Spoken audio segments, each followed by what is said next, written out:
I'm dying from the same chemicals I told my lawyers were perfectly safe. That's the thought that hits me as Dr. Patel slides the scans across her desk, her face carefully neutral in that way doctors practice when they're about to wreck your world. The tremor in my left hand, the one I've been hiding for 6 months, blaming on too much coffee or stress or age, isn't stress. It's paraquat poisoning. Acute exposure, she says. The kind that turns your nervous system into a battlefield. I built a $12 billion empire on those chemicals. My name is Thomas Brennan, and if you've eaten a salad in the last 20 years, you've probably eaten something I grew. Brennan Agricultural Holdings. 400,000 acres across California, Arizona, and Texas. Strawberries, lettuce, tomatoes, almonds. We feed 30 million people a year. I've been on magazine covers. I've shaken hands with 3 presidents. Last year, Forbes called me the king of American produce. But right now, sitting in this sterile office in San Francisco, watching my hand shake as I try to hold the medical report, I'm just a 62-year-old man who can't stop thinking about a question I've been avoiding for 30 years. What did I know, and when did I know it? Before we continue, if you're finding this story gripping, if it's making you think or feel something, do me a quick favor. Hit that subscribe button and turn on the notification bell. It really does help this channel grow and allows me to keep bringing you these deep, thought-provoking stories every week. Your support means everything, and it tells me you want more content like this. All right, let's get back to Thomas's story.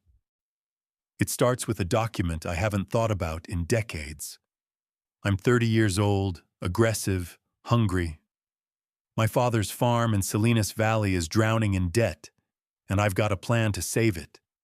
Industrial-scale agriculture. Maximize yield, minimize cost. I meet with a chemical company rep in a Denny's outside Bakersfield.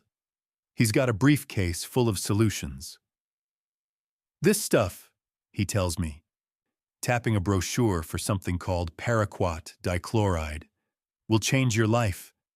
Kills weeds dead, fast-acting, cost-effective. You can plant the next day. Side effects? I ask, because even then, I'm not stupid. He shrugs. Some countries are funny about it. Environmental groups complain. But it's EPA approved. Used on farms across America. If it was dangerous, would the government let us sell it? I remember nodding. I remember signing the contract. I remember thinking, this is how you win. What I don't remember, what I told myself I don't remember, is the second page of that report. The one marked internal use only. The one that mentions studies in Malaysia showing neurological effects in farmers.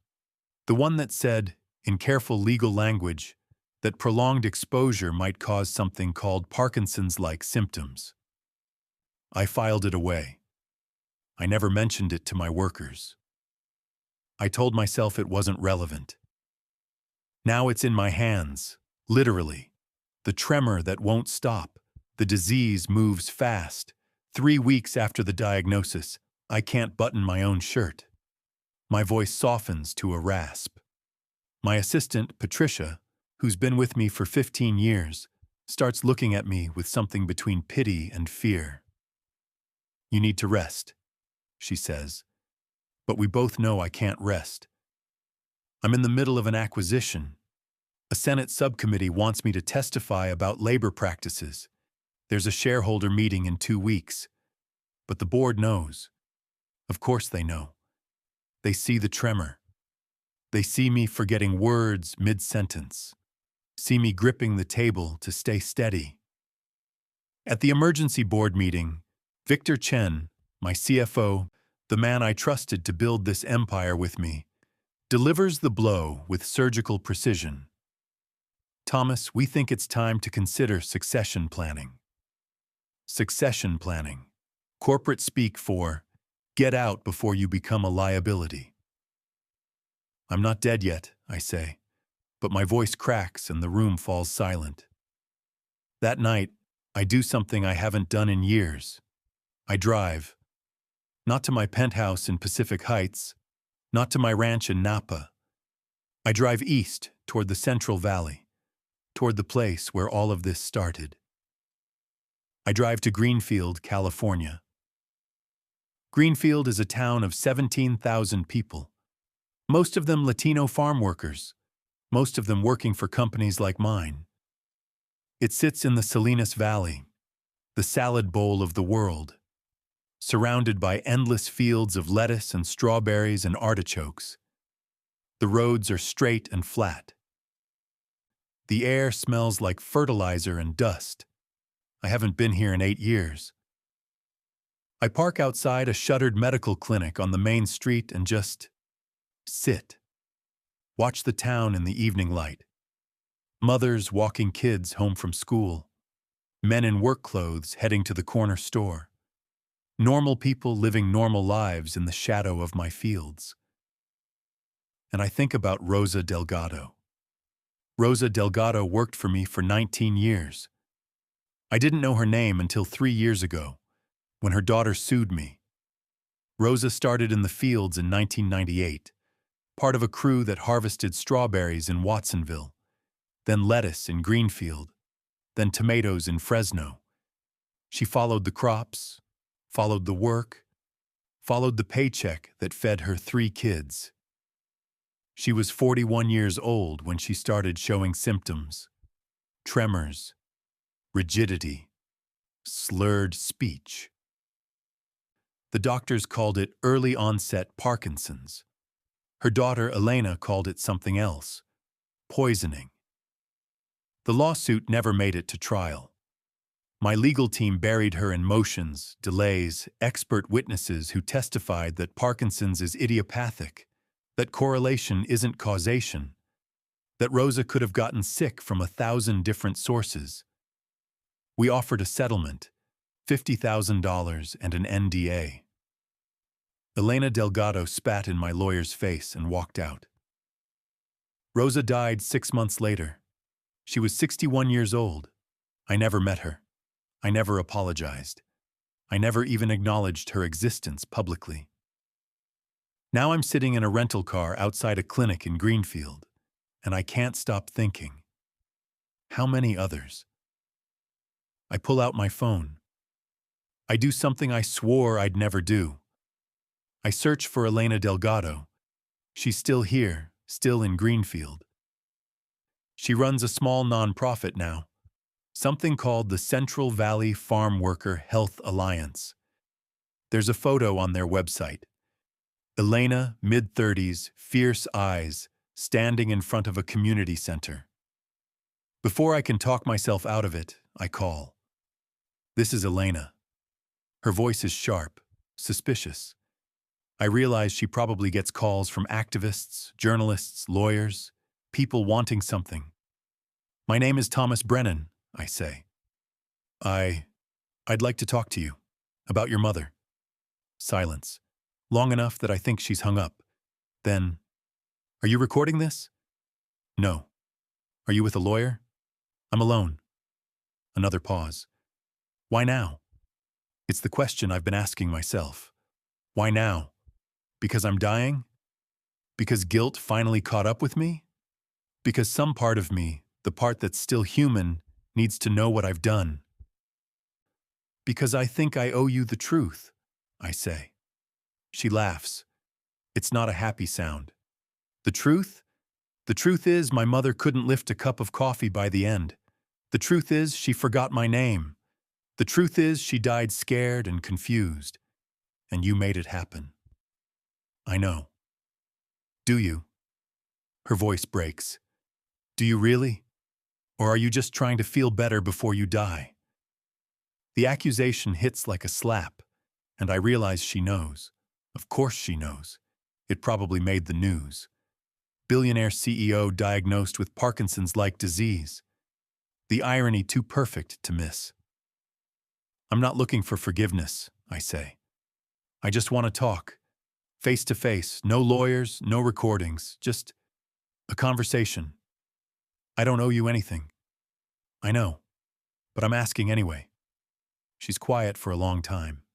Then, St. Anne's Church, tomorrow, 2 p.m. Come alone. She hangs up. St. Anne's is a small Catholic church on the edge of Greenfield, white stucco with a faded blue door.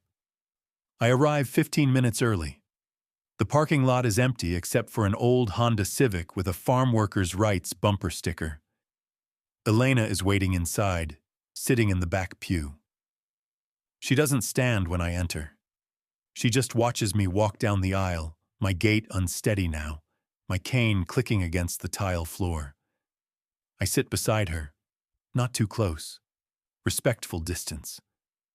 You look worse than I expected, she says. It's progressing quickly. Good. The word hangs between us. I don't flinch.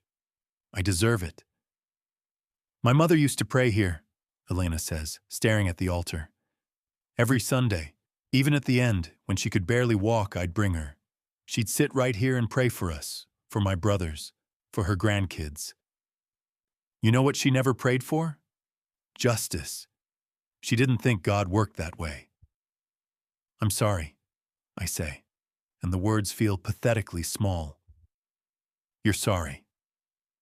Elena turns to face me and her eyes are blazing. Do you know how many times I've imagined this conversation?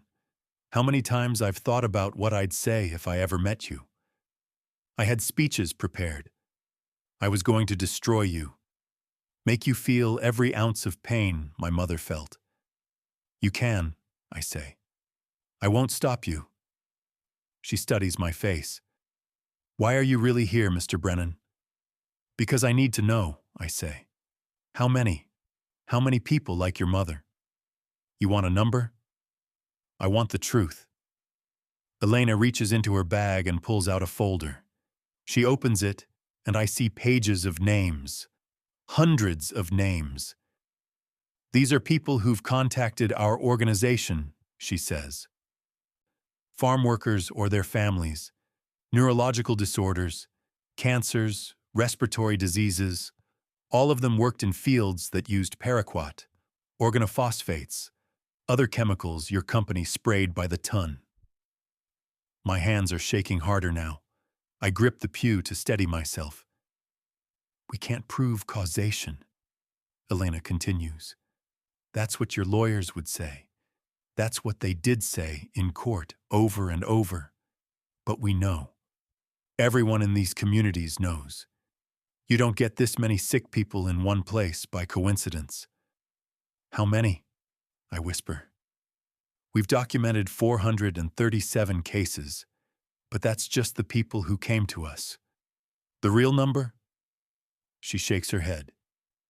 Thousands, maybe tens of thousands. Your company employed over 40,000 farm workers over the last 30 years. If even 5% got sick. The math is simple. 2,000 people, 2,000 Rosa Delgados. I feel sick. The church tilts around me. I didn't know, I say, and even as the words leave my mouth, I know they're a lie. I mean, I knew there were risks, but you knew. Elena's voice is cold. Don't insult me by pretending you didn't. You knew and you made a choice. Profit over people. Every single day, you made that choice. She's right, of course. That night, back in my hotel room in Fresno, I can't sleep. My body won't let me. The disease has started disrupting my sleep cycles, leaving me trapped in a twilight state between consciousness and rest. So instead, I do something I should have done decades ago. I call my head of legal, Daniel Wright, at 2 a.m. Thomas, are you okay? I need something, I say. All the internal documents, every safety report, every study, every communication about paraquat and other pesticides, everything from 1990 to now. Silence on the other end. Then, Thomas, those documents are protected by attorney-client privilege, and frankly, given your condition, I don't think... I'm still CEO, I snap, and I'm telling you to send them to me, every single file. This is a mistake. Then it's my mistake to make. The files arrive the next morning, digital and physical, boxes and boxes of documents, emails, memos, studies. Patricia wheels them into my hotel suite on a cart, her face carefully blank. Mr. Brennan, are you sure about this?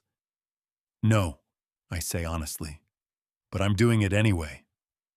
I spend 3 days reading, 3 days of watching my company's history unfold in careful legal language and corporate euphemisms. And with each document, the picture becomes clearer. 1994, internal memo discussing acceptable risk levels for worker exposure. 1998, study showing elevated cancer rates in agricultural communities. Conclusion: statistically significant, but not definitive. Recommend monitoring situation. 2003, email chain about a lawsuit from a farm worker with leukemia. Legal recommendation: settle quickly and quietly. Precedent risk too high. 2007, meeting notes where our head of operations suggests reducing pesticide use. Victor Chen's response, recorded in the minutes: not feasible given current profit margins and competitive pressure. 2011, FDA report showing paraquat residue on produce above safe levels. Our response: hire a PR firm to discredit the findings. 2015, internal risk assessment calculating the potential cost of health-related lawsuits over the next decade. Conclusion: cheaper to litigate than to change practices. On and on. Document after document. A paper trail of knowing, calculated indifference. I knew. God help me, I knew. Not every detail, maybe, not every case. But I knew enough. I knew there were risks, and I knew we were prioritizing profit over safety. Every time I signed off on the budget, every time I approved a new field expansion, every time I stood at a shareholder meeting and promised growth, I was making that choice. By the third day, I can barely hold a pen, but I write a list. Every person I can remember who raised concerns, every warning sign I ignored, every moment I chose not to look too closely. The list fills 5 pages. I call Elena again. I want to meet with them, I say. The farm workers, their families, everyone who's been affected. Why? To tell them the truth, to show them what I found, I hesitate, to apologize. An apology won't bring my mother back. I know, but it's all I have. She's quiet for a long time. Then, there's a town hall meeting next week, Greenfield Community Center. We're discussing a proposed expansion of agricultural land near the elementary school. You could come. Speak. Will they let me? I'll make sure of it. But Thomas? Her voice hardens. If you're going to do this, you need to be ready. These people are angry, they're hurt, and they're not going to make it easy for you. I don't want easy, I say. I want honest. The week passes in a blur. My symptoms worsen. I can barely walk now without the cane. My speech is slurred. Patricia suggests I cancel, see a specialist, take time to rest. But I can't rest. Not yet. The Greenfield Community Center is packed. Over 300 people crammed into a room built for half that. Farm workers, families, activists, local officials. The air is thick with tension and body heat. I'm the last speaker. I sit in the front row, watching as person after person comes to the microphone. A mother talking about her son's asthma. An elderly man describing seizures that started after 30 years in the fields. A young woman, barely 20, holding a photo of her father who died of brain cancer at 45. Each story is a knife. Each one cuts deeper. Finally, Elena takes the stage. She doesn't introduce me warmly. She simply says, "Our last speaker is Thomas Brennan, CEO of Brennan Agricultural Holdings. I think many of you know who he is." The room erupts. Boos, shouts. Someone throws a plastic bottle that bounces off the stage. I stand. The room quiets slightly. Maybe out of curiosity, maybe just to hear what I could possibly say. I walk to the microphone, my cane loud in the silence. I look out at the faces, angry faces, tired faces, faces marked by years of hard work and harder losses, and I tell them everything. "My name is Thomas Brennan," I begin, "and I'm dying from the same chemicals I used on your fields for 30 years. The room is dead silent. I'm not here to ask for your sympathy. I'm not here to make excuses. I'm here to tell you the truth, because you deserve to hear it from me. Not from a lawyer or a spokesperson or a carefully worded press release." My hands are shaking so badly I have to grip the podium. But I keep going. I knew. Maybe not at first, maybe not every detail, but I knew. I knew there were studies showing health risks.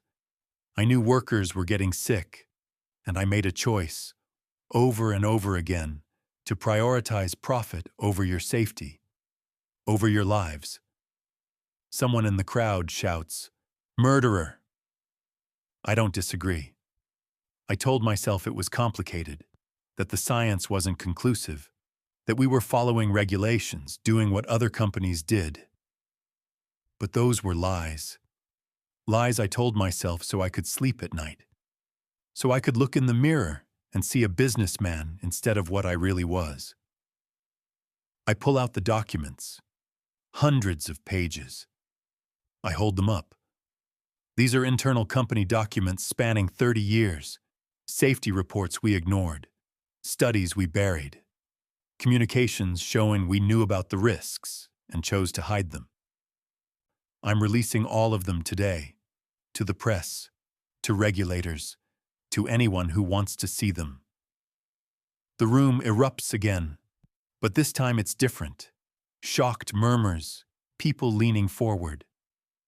I can't undo what I've done, I continue. I can't bring back the people who died. I can't heal the people who are sick. But I can do this. I'm establishing a fund. $200 million. For healthcare, for compensation, for the families of workers who got sick or died working in my fields. It's not enough. It will never be enough. But it's a start. A woman stands in the middle of the crowd. She's older, maybe 70, with gray hair and weathered hands. "My husband worked for you," she says, her voice shaking. 34 years. He died of Parkinson's 5 years ago. He was 58 years old. You're standing there talking about money, about funds, like that means something. But do you know what it was like?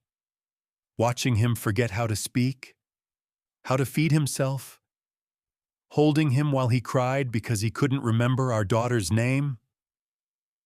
Tears are streaming down her face. Mine too. "No," I say quietly. "I don't. And I'm sorry. I'm so desperately sorry." "Sorry doesn't fix anything," someone else shouts. "You're right," I say. "It doesn't, but it's true anyway." For the next hour, they speak. One by one, they come to the microphone and tell their stories, and I stand there and listen to every word, every accusation, every expression of rage and grief and loss. I don't defend myself. I don't explain. I just listen. Because it's the least I can do. The very least. 3 months later, I'm in a wheelchair. The disease has progressed faster than anyone expected. My doctors say it's the acute nature of the exposure. Decades of casual contact with the chemicals, then a concentrated dose from somewhere. Maybe a spill I don't remember. Maybe accumulated residue in my office, my car, my home. Poetic justice, Elena called it when we last spoke. I can't disagree. But I'm still working. What else is there to do? Patricia pushes my wheelchair through the halls of what used to be my headquarters. The board forced me out officially last month, but they let me keep an office, let me work on the farm worker fund. 200 million has become 300. Other companies are contributing now, scared maybe that their own documents will surface. Or maybe, just maybe, because it's the right thing to do. We've paid out 17 million so far. Medical bills, lost wages, funeral costs. It's a drop in the ocean of harm, but it's something. Elena runs the fund now. I insisted on it. Who better to distribute the money than someone who understands what it's meant to compensate for? We talk twice a week. She's never forgiven me. She's made that clear, but we're working together anyway. Forgiveness is personal, she told me once. Justice is collective. I can work for justice without forgiving you. I appreciated the honesty. Today I'm back in Greenfield. Not for a meeting this time, for something else. Elena pushes my wheelchair through the doors of the new community health clinic. It opened last month, funded by the compensation program. State-of-the-art equipment, bilingual staff, free health care for farm workers and their families. Your idea, Elena says as we move through the bright, clean hallways. I still can't believe you pushed for it. It should have existed 30 years ago, I say. My voice is barely a whisper now. I should have built it. We stop in the waiting room. It's full of people, workers coming in after their shifts, mothers with children, elderly folks getting checkups they could never afford before. A little girl, maybe 6 years old, is playing with blocks in the corner. She looks up as we pass, and she smiles at me. Just a simple, innocent smile. I think about Rosa Delgado, about the grandmother she never got to be. Do you think it matters? I ask Elena. Any of this? Can you actually redeem something this big? She considers the question. I don't know, she says finally. I think maybe redemption isn't a destination. It's just what you do with the time you have left. The amends you try to make, even knowing they'll never be enough. We sit there in silence, watching the clinic bustle with life. That night, back in my hotel, I write a letter. Not for publication, just for me. A record of what I've learned, if learning is even the right word. I used to think success was measured in acres and profit margins and magazine covers. I thought I was building something important, creating jobs, feeding people, contributing to the economy. But empires built on suffering don't last. They can't. Eventually, the foundation cracks, and everything comes down. The only question is how much damage they do on the way. I can't undo my choices. I can't bring back the dead or heal the sick. I can't make the families whole again. But I can refuse to look away. I can refuse to pretend it didn't happen. I can spend whatever time I have left trying to repair even a fraction of the harm. That's not redemption. I don't think I get redemption. But maybe it's responsibility. Maybe it's the bare minimum of being human. We are all, in the end, defined by the choices we make when no one's watching, by what we're willing to ignore for our own comfort, by the distance we keep from the consequences of our actions. I kept too much distance for too long, but I'm not keeping it anymore. I finish the letter and close the laptop. My hands are shaking too badly to type now anyway. Outside my window, the sun is setting over the fields. Endless rows of crops stretching to the horizon, green and lush and profitable. Beautiful if you don't look too close, if you don't think about what it costs. Tomorrow, I'll go back to the clinic. I'll keep working on the fund. I'll keep listening to stories I don't want to hear, facing truths I don't want to face. Because that's what you do when you've built your fortune on poison.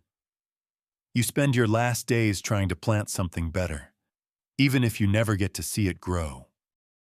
Before you go, can I ask you for a quick favor? If you enjoyed this story, please hit the subscribe button and turn on your notifications. It might seem like a small thing, but it makes a huge difference for this channel. Subscriptions help YouTube show these stories to more people who need to hear them, and notifications make sure you never miss the next chapter. Your support is what keeps this channel alive. It's what allows me to spend hours crafting these stories, making sure every word hits the way it should. And honestly, knowing you're out there listening makes every late night worth it. So subscribe, hit that bell, and let's keep this community growing.